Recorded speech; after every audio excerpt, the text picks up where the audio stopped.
Welcome back to another episode of the Casey Campbell podcast. Casey Campbell with you, of course. We're now joined by Linus Lundqvist of H&D Motorsports. How's it going, man? Thank you. Thank you very much, man. Yeah, I'm all good. Came off from a weekend at Detroit and heading to Road America very soon.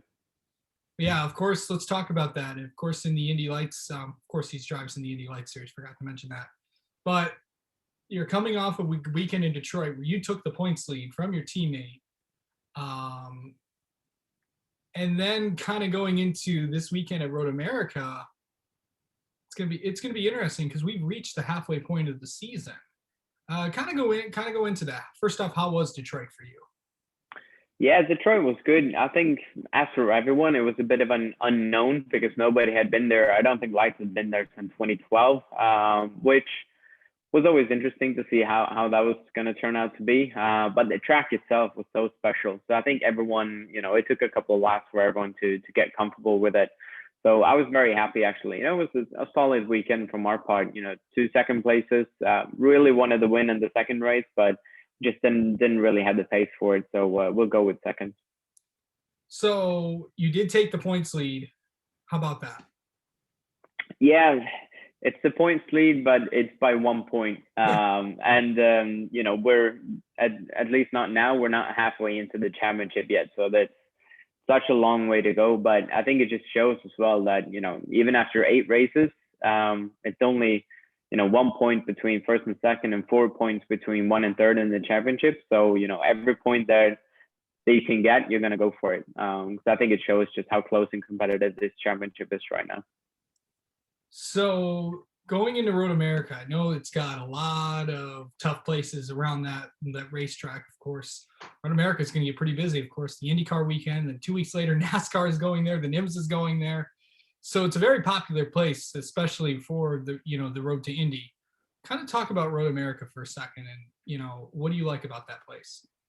Yeah, we'll see. It's going to be my first time racing there, so I don't really have a lot of experience from the place, at least in terms of how the racing is going to be. But it will be fun for sure, and it's one of the tracks. Even arriving to America last year, it was one of the places where I got told that this is one of the best tracks in the US. And like I say, it is a busy place, and a lot of series are going there, and there's a reason for it. And it's going to be interesting to see. Hopefully, we can see some close racing around there as well, because I think that's one thing that I've missed maybe a little bit in this series is the wheel-to-wheel battles, because these cars are very tricky to follow, and the street tracks are obviously very tricky as per usual. But hopefully, Road America can have some good racing.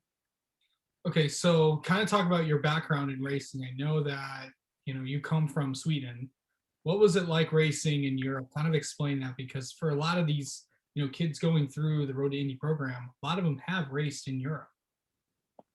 Yeah, like I say, I started off in Sweden and then ventured on into European racing, and I raced in single seaters over there, and it is very different. I think obviously the racing itself is extremely competitive, and the tracks that we go to are very different, especially when you venture onto the big European circuits where the F1 go to. I mean, we got COTA here in the US, which is, I think, similar to the tracks that we have in Europe that F1 go to. But, most of the traditional track, like take Road America or Mid-Ohio or Barber or any place here in the US, it's very old school, where you don't have a lot of runoff, and it's cool. It's very cool in the sense where you don't have any room for any mistake, or if you do a mistake, you pay a high price for it, which you don't really have in Europe. But then I think the best thing, and what really got my attention of going over here in the US is the scholarships, and the way that a driver can make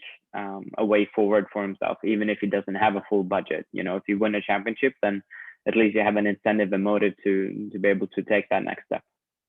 Okay, we got some cool tracks coming up on the schedule. I know you don't get to go to Toronto, but I think you're going to Mid-Ohio twice. If I'm not mistaken, twice. Yeah. And then some other cool places as well. What do you like about the next few stops that you have? We'll see. Road America, I think, obviously will be a lot of fun. So high speed. Mid-Ohio will be cool. It's one of 2 tracks that I've actually been to before, with the FR championship that we went to last year.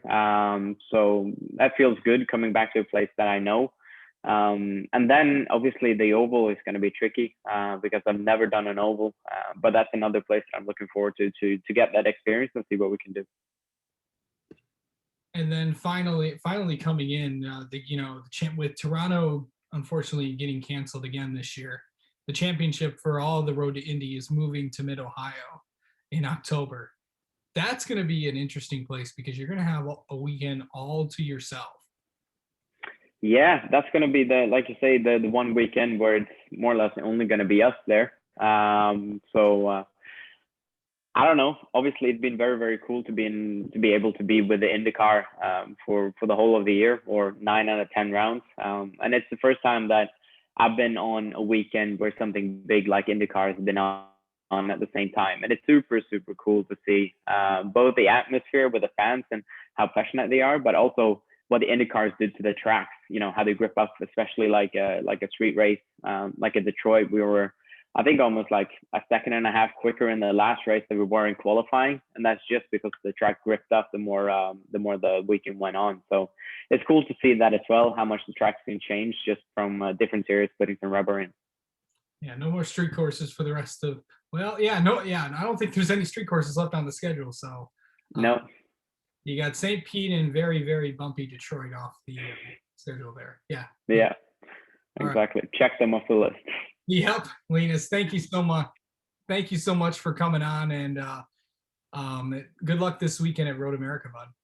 Yeah, thank you very much. No problem at all. I'll talk to you later on.